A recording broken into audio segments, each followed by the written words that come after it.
मैं हूं निकिता और आप देख रही हैं सत्यहिंदी.com। चलिए एक नजर डालते हैं अब तक की सुर्खियों पर।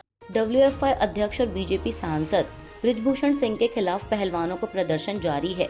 इस बीच कल 1 जून को पहलवानों के समर्थन में खाप महापंचायत का आयोजन किया गया और आज शुक्रवार को हरियाणा के कुरुक्षेत्र में भी पंचायत बुलाई गई है। दरअसल भारतीय किसान यूनियन के नेता नरेश टिकैत ने गुरुवार को खाप महापंचायत बुलाई थी, जिसमें पंजाब, हरियाणा, यूपी, राजस्थान और दिल्ली से खापों के प्रतिनिधि हिस्सा लेने पहुंचे।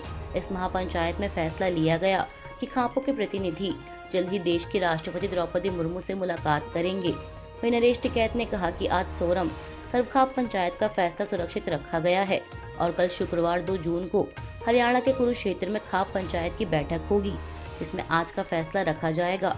उसके बाद सर्वसम्मति से फैसला सुनाया जाएगा। कल गुरुवार को हुई महापंचायत में किसान नेता राकेश टिकैत ने कहा कि ये बच्चे शांतिपूर्ण तरीके से धरना दे रहे थे, इन्हें जबरदस्ती उठाया गया। इन पर आरोप लगाए जा रहे हैं कि ये झूठ बोल रहे हैं। हमने आज पंचायत में फैसला सुरक्षित रखा है, लेकिन जल्द ही खाप प्रतिनिधि राष्ट्रपति और सरकार से मिलेंगे। खाप और ये पहलवान नहीं हारेंगे। उन्होंने कहा कि सरकार की पार्टी के लोग भी हमारे साथ हैं, लेकिन अभी कह रहे हैं कि बैठक में नहीं आ सकते क्योंकि सरकार उनका नुकसान कर देगी। राकेश टिकैत ने आगे कहा कि ये पहलवान किसी जाति के नहीं हैं, इनकी जाति तिरंगा है। योद्धाओं की कोई जाति नहीं होती। सरकार की चाल है, इन्होंने यूपी में हिंदू मुस्लिम किया, बिहार में लालू परिवार को तोड़ा, हरियाणा में चौटाला परिवार को तोड़ा, गुजरात में यही किया, कई राजनीतिक परिवारों को तोड़ दिया। हम इंटरनेशनल फेडरेशन में भी जाएंगे। अभी इन बच्चों का काम नहीं, अभी हमारा काम है। सरकार पर आरोप लगाते हुए राकेश टिकैत ने कहा कि बृजभूषण को तो सरकार ने बोलने की आज़ादी दी हुई है, तभी तो वो यह सब बातें बोल रहा है। उसको सरकार का संरक्षण प्राप्त है, वरना पॉक्सो के तहत अपराध में सीधे गिरफ्तारी होती है, लेकिन पुलिस तो उसके खिलाफ जांच करने से भी डर रही है। वो तो भला हो सुप्रीम कोर्ट का कि उनके निर्देश पर एफआईआर दर्ज हुई है, नहीं तो वो भी नहीं होती। डब्ल्यूएफआई अध्यक्ष और बीजेपी सांसद बृजभूषण सिंह ने कल गुरुवार को एक प्रेस कॉन्फ्रेंस के दौरान अपने ऊपर लगे आरोपों को लेकर कहा कि मैं अपनी पुरानी बातों पर हूँ, कोई कुछ भी कहे, हमें कोई फर्क नहीं पड़ता और उस पर बोलने से हमारा भला होने वाला नहीं है। सिंह से प्रेस कॉन्फ्रेंस के दौरान पहलवानों को लेकर सवाल पूछे जाने पर उन्होंने कहा कि जिस मामले के बारे में आप बात करना चाहते हैं, आपको पता है कि दिल्ली पुलिस उसकी जांच कर रही है। पहली बार जब यह लोग धरने पर बैठे थे तो उनकी डिमांड कुछ और थी, बाद में उनकी डिमांड कुछ और हुई। हम बस इतना कह सकते हैं कि लगातार यह अपनी शर्तों को और अपनी भाषा को बदलने का काम कर रहे हैं। मैंने पहले दिन भी कहा था कि कब हुआ, कहाँ हुआ, किसके साथ हुआ, और साथ ही साथ यह भी कहा था कि अगर एक भी आरोप मेरे ऊपर साबित हो जाएगा तो मैं फांसी पर लटक जाऊंगा। इसके लिए किसी को कहना नहीं पड़ेगा और आज भी मैं अपनी उसी पुरानी बात पर कायम हूँ। अमेरिकी दौरे पर गए कांग्रेस के पूर्व अध्यक्ष राहुल गांधी लगातार केंद्र पर हमलावर हैं। इसी कड़ी में कल 1 जून को उन्होंने यूएस के सनीवेल में फोन की जासूसी और संसद की सदस्यता जाने को लेकर सवाल उठाते हुए मोदी सरकार को जमकर घेरा।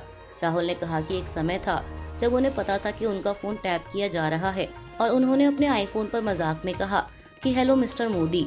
उन्होंने कहा कि मुझे लगता है कि मेरा आईफोन टैप किया गया। आपको एक राष्ट्र के रूप में और एक व्यक्ति के रूप में भी डेटा सूचना की गोपनीयता के संबंध में नियम बनाने की जरूरत है। कांग्रेस नेता ने कहा कि अगर कोई राष्ट्र तय करता है कि वह आपका फोन टैप करना चाहता है तो इसे कोई रोक नहीं सकता। उन्होंने दावा किया कि अगर देश फोन टैपिंग में दिलचस्पी रखता है तो ये लड़ने लायक लड़ाई नहीं है। मुझे लगता है कि मैं जो कुछ भी काम करता हूँ वह सब कुछ सरकार के सामने है। कांग्रेस नेता राहुल गांधी ने स्टैनफोर्ड यूनिवर्सिटी में सांसद के तौर पर अपनी सदस्यता जाने का भी जिक्र करते हुए कहा कि जब वह राजनीति में आए थे तब उन्होंने नहीं सोचा था कि उन्हें लोकसभा सदस्यता से कभी अयोग्य घोषित किया जाएगा। हालांकि इससे उन्हें लोगों की सेवा करने का बड़ा मौका मिला है। उन्होंने कहा कि हम अपने देश में लोकतांत्रिक लड़ाई लड़ने के लिए संघर्ष कर रहे हैं। कभी नहीं सोचा था कि उन्हें ऐसी स्थिति का सामना करना होगा।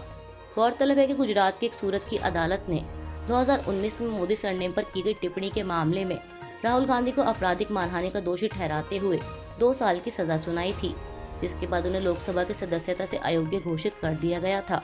इसके अलावा राहुल से यह सवाल पूछे जाने पर कि अगले 5 से 10 वर्षों में भारत और चीन के बीच संबंध कैसे होंगे, इस पर उन्होंने कहा कि यह भी मुश्किल है। मेरा मतलब है कि उन्होंने हमारे कुछ क्षेत्र पर कब्जा कर रखा है। उन्होंने कहा कि भारत पर कुछ थोपा नहीं जा सकता।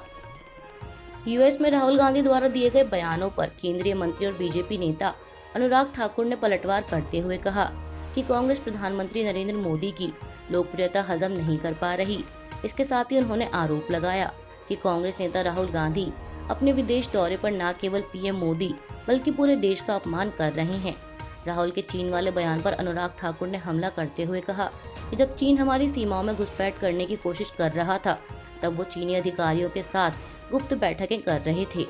दरअसल भारत और चीन के बीच पूर्वी लद्दाख में 3 वर्षों से गतिरोध कायम है। वहीं बीजेपी नेता और पूर्व केंद्रीय मंत्री रविशंकर प्रसाद ने भी प्रेस कॉन्फ्रेंस कर राहुल गांधी पर हमला बोला। उन्होंने कहा कि विदेशों में भारत की प्रतिभा और भारत की छवि को बदनाम करने का उन्होंने अपना लक्ष्य बना रखा है। जो लंदन में कहा, सिंगापुर में कहा, जर्मनी में कहा, वही अब अमेरिका में कह रहे हैं। राहुल गांधी को देश ना सुनता है और ना सुनेगा। राहुल गांधी के फोन टैप वाले आरोप पर बीजेपी नेता ने कहा कि वो झूठ बोल रहे हैं। उन्होंने कहा कि फोन टैप का मामला सुप्रीम कोर्ट गया।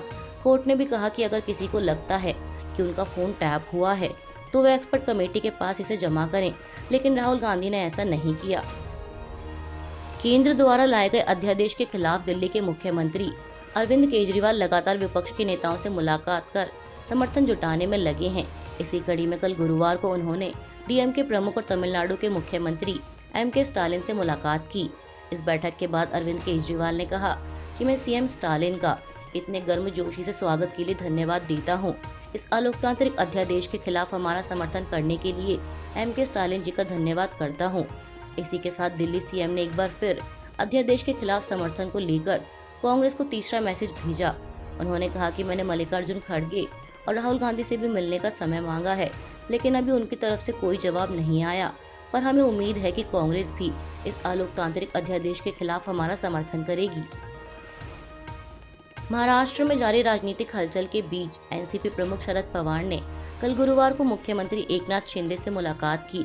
दरअसल वह मुख्यमंत्री को मराठा मंदिर संस्था के 75 वर्ष पूरे होने पर होने वाले समारोह का आमंत्रण देने के लिए पहुंचे। बता दें, शरद पवार मराठा मंदिर संस्था के अध्यक्ष हैं। इस मुलाकात के बाद उन्होंने ट्वीट किया कि मराठा मंदिर के अमृत महोत्सव की वर्षगांठ के अवसर पर संस्थान समारोह का आयोजन करेगा। महाराष्ट्र के मुख्यमंत्री एकनाथ शिंदे को इस कार्यक्रम के लिए आमंत्रित करने के लिए उनकी सरकारी आवास पर मुलाकात की। साथ ही महाराष्ट्र में मराठी फिल्म, रंगमंच एवं कला क्षेत्र के कलाकारों एवं शिल्पकारों की समस्या को जानने के लिए बैठक आयोजित करने को लेकर भी मुख्यमंत्री से चर्चा की। बता दें, ये मुलाकात ऐसे समय पर हुई है जब शिवसेना यूबीटी नेता उद्धव ठाकरे विदेश के दौरे पर हैं। साथ ही बता दें कि सत्ता परिवर्तन के बाद दोनों नेताओं के बीच ये पहली मुलाकात है। अभी के लिए बस इतना ही। बाकी की खबरों के लिए जुड़े रहिए सत्यहिंदी.com के साथ।